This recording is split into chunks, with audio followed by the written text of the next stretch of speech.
Hari biasa, jauh dari hari besar Indonesia. Siapa sangka gejolak mahasiswa akan menulis sejarah, mengirimkannya kepada anak-anak bangsa dari masa ke masa.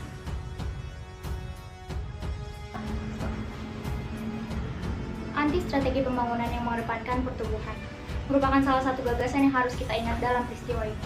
Dari banyaknya penyimpangan pada pemerintahan, hanya satu yang tidak bisa diterima oleh rakyat, yaitu ketika kebahagiaan dan kesejahteraan rakyat direnggut oleh ambisi untuk memajukan pertumbuhan.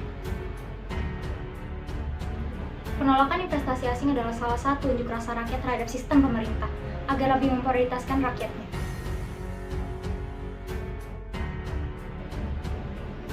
Penghormatan. Seharusnya itu yang dilakukan masyarakat Indonesia pada tanggal 14 Januari 1974. Pukul 19.45 Perdana Menteri Jepang Tanaka Kouki tiba di Bandara Halim Perdana Kusuma. Sambutan demonstrasi yang dilakukan oleh mahasiswa seorang memberi pertanda penolakan tegas telah ditonggakkan. Namun, sambutan yang meriah itu tentunya dapat dengan mudah diredam oleh aparat. Penjagaan dilakukan sangat ketat di sekitar kawasan bandara. Saat itu, aksi mahasiswa seolah terlihat hanya dapat merongrong di balik pagar. Demonstrasi pun ditunda hingga pagi tadi, 15 Januari 1970. Salembau, tempat di mana ribuan mahasiswa berkumpul, awal dari perjalanan Long March dengan tujuan akhir Istana Presiden. Namun, seperti yang kita tahu, itu tidak akan mudah. Kekuatan pertahanan dan keamanan Indonesia ikut turun langsung ke lapangan. Hingga tujuan akhir pun harus berubah menjadi kampus Trisakti. Bertempat di kampus Trisakti, sekitar pukul 14 siang, mahasiswa sedang melakukan apel besar Tripura Baru.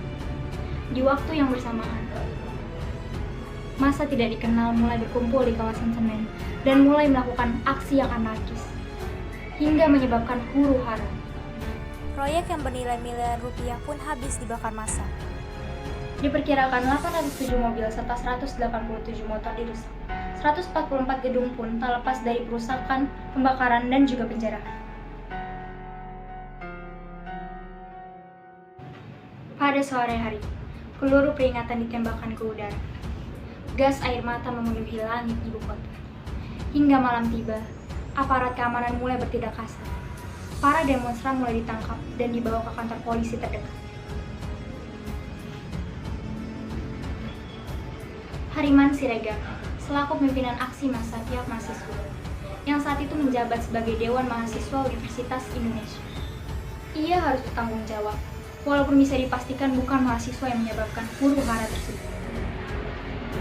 Ali Sadikin, Gubernur DKI Jakarta, yang berperan dalam meredakan aksi massa. Beliau datang langsung ke Universitas Indonesia untuk berbincang dengan mahasiswa secara langsung. Dan juga yang membawa Hariman Siregar ke TVRI. Lewat siaran itu, Hariman mengumumkan persoalan yang dihadapi mahasiswa sudah selesai. Peristiwa ini memiliki banyak versi. Salah satu versinya menyebutkan bahwa perseteruan antara Ali Murtopo dan Jenderal Sumirto merupakan sutradara atau dalang dari peristiwa Malapetaka 15 Januari 1970.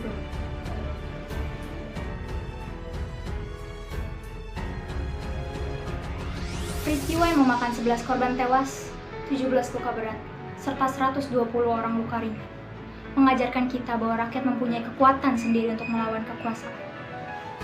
Soeharto menyebutkan peristiwa ini sebagai satu lagi lembaran hitam dalam pertumbuhan negara. Selalu ada peristiwa yang mengabarkan begitu jelas perjuangan di balik kata merdeka. Dibacakannya proklamasi pada tahun 1945 tidaklah menjadi akhir dari perjuangan.